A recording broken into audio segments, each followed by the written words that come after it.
زي ما انتوا شايفين كده انا فتحت، طبعا اول حاجه فتحتها هي الشباك، ودي الاوضه والله على حالها يعني، حتى محاولتش ان انا مثلا اعدل الدولاب عشان التصوير. حبيت ان انتوا تشوفوا كل حاجه على الطبيعه زي ما بيقولوا يعني. وادي السرير وادي البهدله اللي عليه زي ما انتوا شايفين. طبعا هنا معايا السبت بتاع الغسيل بتاعي. دي اول حاجه انا بعملها في تنظيف اي اوضه من اوض النوم. اول حاجه انت لازم تعمليها ان انت يبقى معاكي حاجتين: باسكت للغسيل وكيس تجمعي فيه المخلفات اللي تبقى موجوده في الاوضه. الباسكت بتاع الغسيل ده زي ما انتوا شايفينه كده، بتلمي فيه كل الهدوم اللي مش نظيفه او الحاجات اللي انت حتى لو نظيفه وعايزه تغسليها بتلميها كلها في باسكت زي كده. والكيس التاني بتلمي فيه كل الحاجات، لو ورق لو مناديل لو وايبس وات ايفر هيبقى موجود ايه في الاوضه هنلمه برده في الكيس بتاع المهملات ده. ولو في حاجات ده مش مكانها زي الببرونه بتاعت ابني اللي انتوا شفتوها هوديها المطبخ وهنستخدم المنظفات. تعالوا اقول لكم انا ايه المنظفات اللي انا هستخدمها معاكم في التنظيف. زي ما انتوا شايفين هنا انا عندي ده بليتش ملمع للخشب، وهستخدم معاه الفوطه دي. وعندي هنا ده منظف للزجاج وهستخدم معاه الفوطه دي. وده اسيتون كنت بمسح المانيكير اللي انا كنت حاطاه عشان اصلي. فدول المنظفين اللي انا هستخدمهم في الاوضه كلها. كنت بعمل اللي هو ده ملمع الاخشاب، بس انا زهقت يعني من كتر ما انا بعمله وخلاص زهقت. وبعدين بيجي عليكي وقت انت بتبقي خلاص عايزه بقى تجربي حاجات تانية، او زهقتي من الخطوات اللي انت بتعمليها. فانا الفتره دي زهقانه فجبت البليتش وجبت المنظف ده هستخدمهم. فدي الحاجات اللي هي المنظفات. بالنسبه بقى للتنظيف الارضيات والسقف والشباك بستخدم فيهم المكنسه اللي بالكهرباء بالاجزاء اللي انا هوريها لكم دي. زي ما انتوا شايفين كده يا بنات هي دي الاجزاء اللي انا بستخدمها. الجزء ده انا بستخدمه اللي هو بيبقى مدور فيه شعيرات كده، بستخدمه في تزعيف السقف وكمان بنضف بيه الشباك. والجزء ده دايما بستخدمه في تنظيف الستاير بتاعتي او ان انا اشد التراب من على الستاير. وكمان بستخدمه في تنظيف اللي هي المرتبه. فيلا بينا نبتدي ننظف. وهنبدأ مع بعض من اول حاجة وهي زي ما ناس كتير كنت مرة عملت في فيديو ان انا عملت الشباك بعد ما عملت السرير، فهم قالوا لي لا عشان التراب ابتدي اعمل الشباك الاول. هو اي نعم انا مش بحس بالتراب عشان بشفط بالمكنسة مش بلاقي تراب كتير، بس انا خدت بنصيحتهم وبقول لهم شكرا جدا على نصيحتكم. وهنبدأ النهاردة بالشباك ويلا بينا نبتدي. اول حاجه كده زي ما انتم شايفين عندي الجزء ده من الشباك اللي هو بيبقى فيه عندي انا سلك وازاز، بيبقى جزئين كده. بنضف الازاز والسلك. طبعا اول حاجه بشفط بالجزء اللي احنا اتفقنا عليه السلك كويس قوي ما بخليش فيه اي تراب، وبنشفط الخشب كمان وكمان الازاز من جوه ومن بره. وطبعا الشيش ذات نفسه من بره برضه هنضفه بنفس الجزء. وفي الاخر بجيب ملمع الخشب بلمع بيه الخشب، والجزء الازاز بعمله بملمع الازاز. ويلا هوريهولكم عملي. بصوا يا بنوتات انا نضفت الشباك بالمكنسه، بس كان صوتها مؤذي جدا وما كنتش عارف ان انا اخدكم معايا يعني. نضفت الشباك بالجزء ده اللي انا قلت لكم عليه قبل كده بمنتهى السهوله. يعني لو افترضنا ان ده اهو الشيش، كل اللي انا عملته ان هي كانها هي متركبه في المكنسه وان انا بعمل. انا هبدا اعمل حاجه واحده اللي هي الفوطه بتاعتنا و بليتش. وهحط حبه بليتش كده هرشهم اهو على الفوطه بتاعتي بالشكل اللي انتوا شفتوه ده. وهبتدي المع الخشب بتاعي يعني اهي.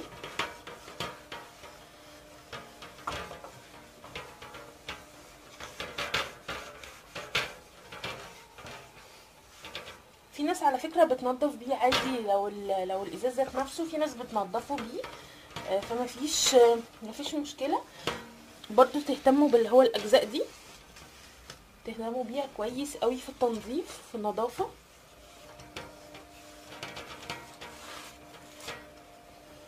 كده انا خلصت تقريبا الجزء ده.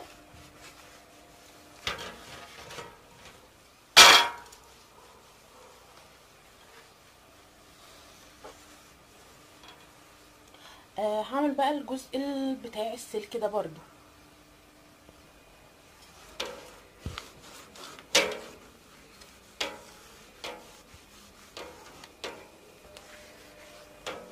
على فكرة بتهتمي بس بنظافة الحاجة بتفاصيلها شوية، بتريحك بصراحة. تيجي بقى تعملي لو تنظيف مثلا آه، موسمي، تنظيف اسبوعي، اي حاجة زي ما انت عايزة يعني. بصراحة الحاجات اللي احنا بنعملها دي طالما بنعملها على طول بتسهل علينا كتير قوي في موضوع النظافة بعد كده. مش بتاخد منك ولا وقت ولا مجهود بصراحة. انا دلوقتي برضو بعمل نفس الجزئية دي، بلمعه كده من فوق خالص وبنزل على الاجزاء دي كويس جدا. وبصوا انا عايزاكم تشوفوا معايا اللي هو الجزء ده من اللي هو الجزء اللي احنا بيبقى فيه اللي هي الحاجة دي، برضو ننضفه كويس جدا.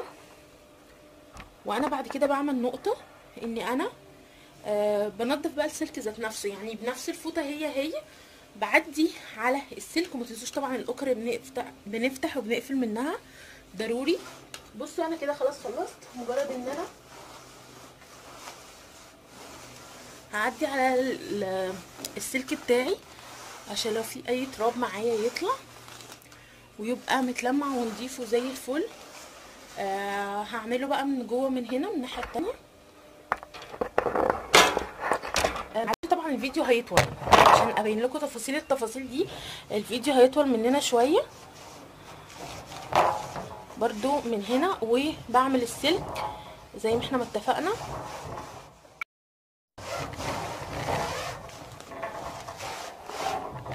بصراحة الطريقة دي برضو بتحمي السلك لانك بتعملي شوية كده كفر للسلك كده. انا خلصت التنظيف هنا، هنضف الجزئية اللي بره. هحاول ان انا اوريها لكم عن قريب.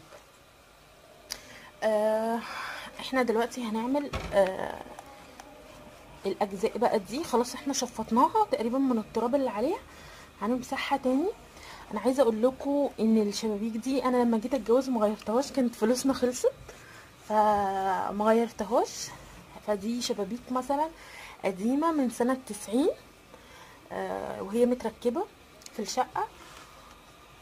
فبصراحه ما اتغيرتش زي ما هي، وانا بحاول احافظ عليها على قد ما اقدر لحد ما ان شاء الله باذن الله ربنا يفتحها علينا ويبقى في فلوس زياده ونعمل الشبابيك دي نجيب غيرها. كل حاجه مهما كانت قديمه ومبهدله لو انت بتحافظي عليها هتطولي عمرها الافتراضي زي ما احنا بنقول كده بالعربي. ومفيش حد بيفضل طول عمره صغير، الصغير بيكبر. وبجد نصيحه لكل البنات اللي هي بتتجوز او قربت تتجوز، صدقوني مش لازم تخشي في البيت تبقى A1، يعني مش لازم يبقى كل حاجة موجودة ومفيش حاجة ناقصة. ولا لازم كل حاجة تبقى موجودة عندي. انا ما ينفعش ابقى اقل من فلانة. والله العظيم بجد وحياة ربنا عن تجربة اني بجد الواحد ربنا يعني لما بيرضى ربنا بيكرمه وبيوفقه في حياته. وبجد انتي طالما انتي راضيه والحمد لله. في ناس بتبقى عايشه على فكره في قصور وبتبقى عندها كل حاجه ومش ناقصها اي حاجه، بس تحسي ان بيوتهم عباره عن حاجه كده صخر ما فيهاش اي روح. تحسي ان هي حاجات كده صامته، مفيش موده، مفيش عشره، مفيش راحه بال. ومن اهم الحاجات على فكره راحه البال. دي حاجه حلوه جدا، لان ممكن يبقى معاكي فلوس الدنيا بس بالك مش مرتاح، مش سعيده، مش مبسوطه. وانا شايفه انك تبقي سعيده ازاي بان انت ترضي بالحاجه اللي موجوده عندك وتتمني من ربنا ان ربنا يزيدك، وربنا هيزيدك وهيكرمك. هوريكم بس يا بنات حاجه صغيره. بصوا شايفين الحاجات دي اللي في الكورنر دي برضو فيها كويس زي ما انتوا شايفين كده. بتحاولي على قد ما تقدري. في حاجات هنا مش متوسخه دي، بس ما كانش فيه حاجات يعني اللي هو البوهيه دي اللي دهنينها مش داخله في التفاصيل دي بس. والباقي هنا ده عايز يتنضف كويس. فهجيب اللي هو ملمع الخشب ارشه وارجع لكم تاني. انا رشيت اهو ملمع الخشب وبحاول ادخل صوابعي او ضوافري في الاجزاء دي اللي هي زي المجرات كده اي بقى الحاجات اللي هتلاقوها زي دي او زي دي طبعا ده عشان مش كان في اللي دهن، يعني مش كان حد شاطر بصراحة. ف آه، انا كده تقريبا يعتبر يعني خلصت. فمحدش يقول لي مش نظيف هو نظيف، بس ما كانش في حد ساعتها يعني شاطر، واحنا كنا مستعجلين ودهناهم كده اي كلام برضو يعني. فان شاء الله ادعولي ان ربنا يفتحها عليا ان شاء الله، و اغيرهم بجد، نفسي اغيرهم وان شاء الله باذن الله هغيرهم قريب.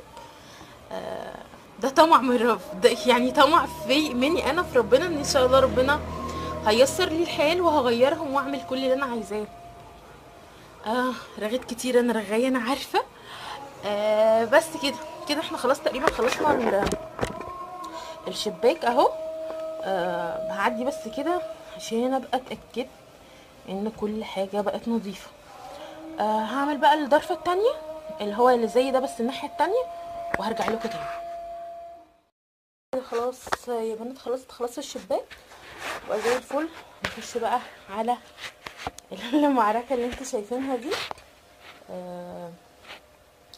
اول حاجه هعملها، انا دلوقتي هلم كل اللي هي بقى الهدوم اللي مش مكانها، ولو وايبس او حاجات مش مكانها وحاجات عايزه تتغسل هلمها واوديها الغساله بتاعتي، او هلمها واوديها في اللي هو بتاع اللي احنا شفناه ده مع بعض. هوديها فيه، وبعد كده هرجع ابدا بتنظيف الدولاب، ثم السرير بتاعي. برضه هلمع الخشب بتاعه، الدولاب طبعا هلمع الخشب بتاعه، والظرف المفتوحه دي طبعا هعدي كده من جوه المعها. كل حاجه هتعملوها يعني هنعملها سوا مع بعض دلوقتي. وبعدين هعمل الشباك، هعمل السرير، واخر حاجه هعملها هي التسريحه بتاعتي والباب واللي هي الحاجات بتاعه النور. فيلا بينا نلم الحاجات اللي هي كده مش مكانها ونبتدي في الدولاب.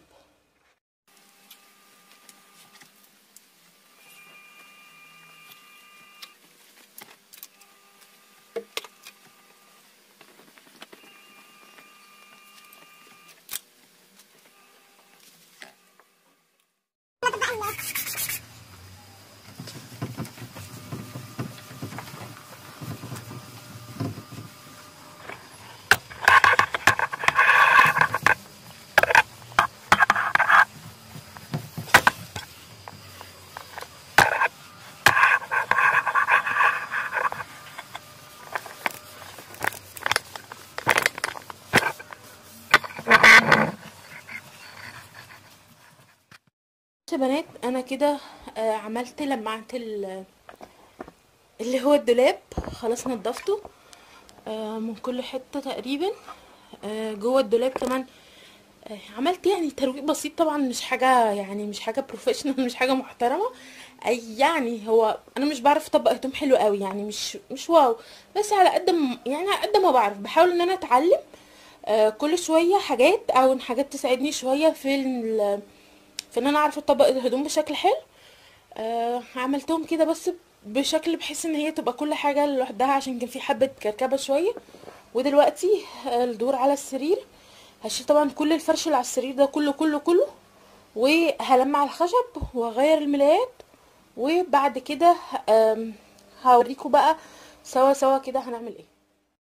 يا بنات انا شلت الحاجات اللي فوق السرير، وزي ما انتم شايفين انا رشه بليتش كده على الحاجه.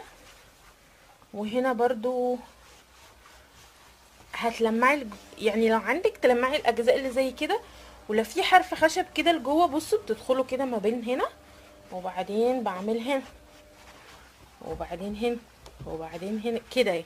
والنص ده مثلا عندي لازم يتنضف. يعني حاولوا ان انتوا تجيبوا التفاصيل بتاعه الحاجه، عشان الحاجه يعني تبان عليها بصراحه التنظيف، وتبقى شكلها حلو، ومش يبقى حاجات متلمعه وحاجات مش نظيفه. وهتلاقي بعد كده تحس ان هو مش باين اصلا تلميع عندك في الاوضه.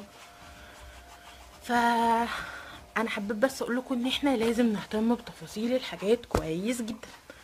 هكمل بقى انا بقيت اللي هو ده، وفي واحد بقى صغير زي الناحيه التانية هعملهم وهرجع لكم تاني.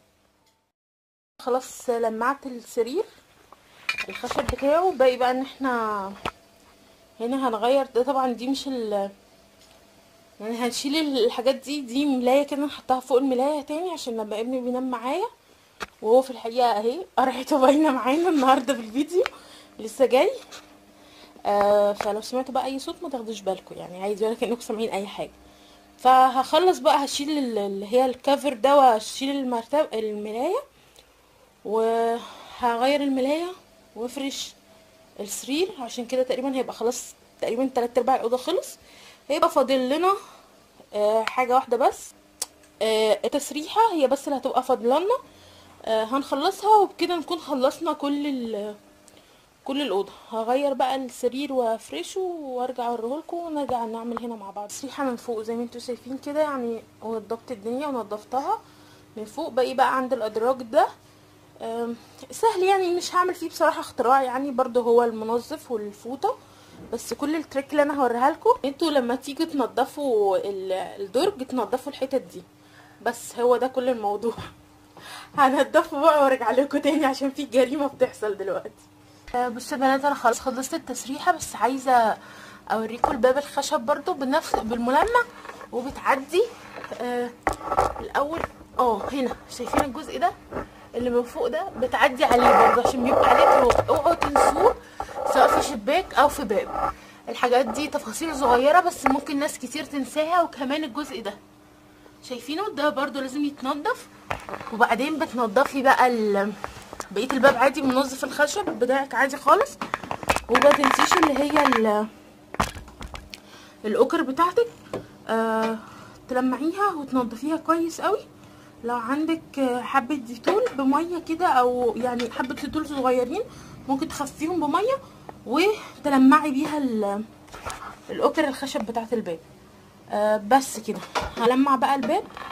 بصوا يعني ماشي ما فيهوش، انا لمعت من فوق، يعني انا بقول لكم على التريك دي. انا لمعت كده خلاص من فوق عندي كويس.